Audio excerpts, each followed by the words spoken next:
बेवकूफ बना रहे हैं, डिस्ट्रैक्ट कर रहे हैं, एक सर्कस बनाकर रख दिया। हाँ, ये सही है। कोई मोदी जी या बीजेपी को सपोर्ट करे तो हमें बेवकूफ़ बना रहा है। यार ये मोदी जी से इतने ऑब्सेस क्यों है? कहीं की भी बात हो या मैं कहूँ किसी की भी बात हो, ये मोदी जी को इंक्लूड किए बिना कह नहीं सकते। अब वो चाहे कोई ट्वीट पोस्ट करे या फिर वीडियो बना के पोस्ट, ये देख लीजिए। राउत को आखिर शिवसेना इतना भाव क्यों दे रही है? अगर चाहती जैसे केंद्र सरकार जनता के मुद्दों को इग्नोर करती है, ठीक वैसे ही शिवसेना भी कंगना के साथ कर सकती थी, लेकिन नहीं किया। आप अखबारों में पढ़ते होंगे कि मोदी उत्सव करते हैं, मोदी रुपये खर्च करते हैं, मोदी ये करते हैं, मोदी, हर एक की रोजी रोटी का सवाल है।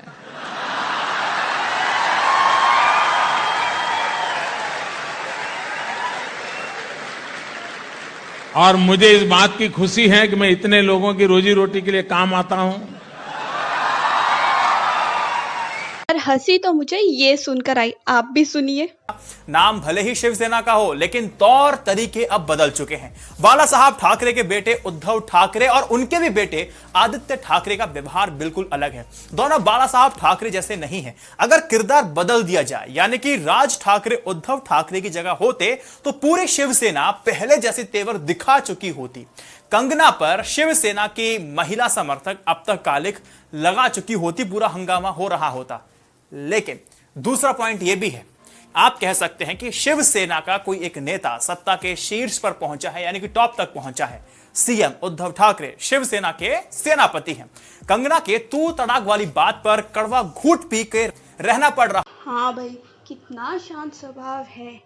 देखिए तो किसी को हरामखोर कहना, अरे सॉरी वो तो नॉटी था, बट या फिर किसी को मारने की धमकी देना, या ये कहूँ किसी को एक कार्टून शेयर करने पर मार पीट कर आ जाना, कितना शांत स्वभाव है।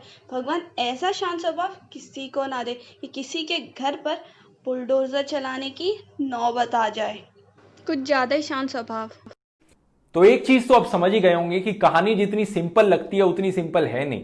क्योंकि कल को अगर मैं बोलूंगा कि देखो मुझे सिक्योरिटी कवर दो, मेरी जान को खतरा है, मेरे पास कोई प्रूफ नहीं है कि मेरी जान को खतरा है, लेकिन मैं ट्विटर पे लिख रहा हूं कि मेरी जान को खतरा है, प्लीज मुझे सिक्योरिटी दो, मेरे को ये सीक्रेट्स पता है, वो सीक्रेट्स पता है, तो होम मिनिस्ट्री मुझे तो सिक्योरिटी कवर देने वाली नहीं है। इनफैक्ट मैं कौन होता हूं? आईएएस ऑफिसर्स देश में मरते रहते हैं जब वो कुछ विसल ब्लोअर निकलते हैं, या फिर जर्नलिस्ट हैं हमारे देश में, वो मरते रहते हैं, उनको कोई सिक्योरिटी कवर नहीं मिलता। लेकिन एक बॉलीवुड सेलिब्रिटी सिक्योरिटी कवर मांगे तो होम मिनिस्ट्री ने ऐसे फ्री में गिव आउट। तो इन्हें कंगना को दी जाने वाली सिक्योरिटी से दिक्कत है। जैसे सारा एनालिसिस और इंटेलिजेंस तो यही करके बैठे, बाकी जो इस काम में लगे हैं वो तो बेवकूफ हैं।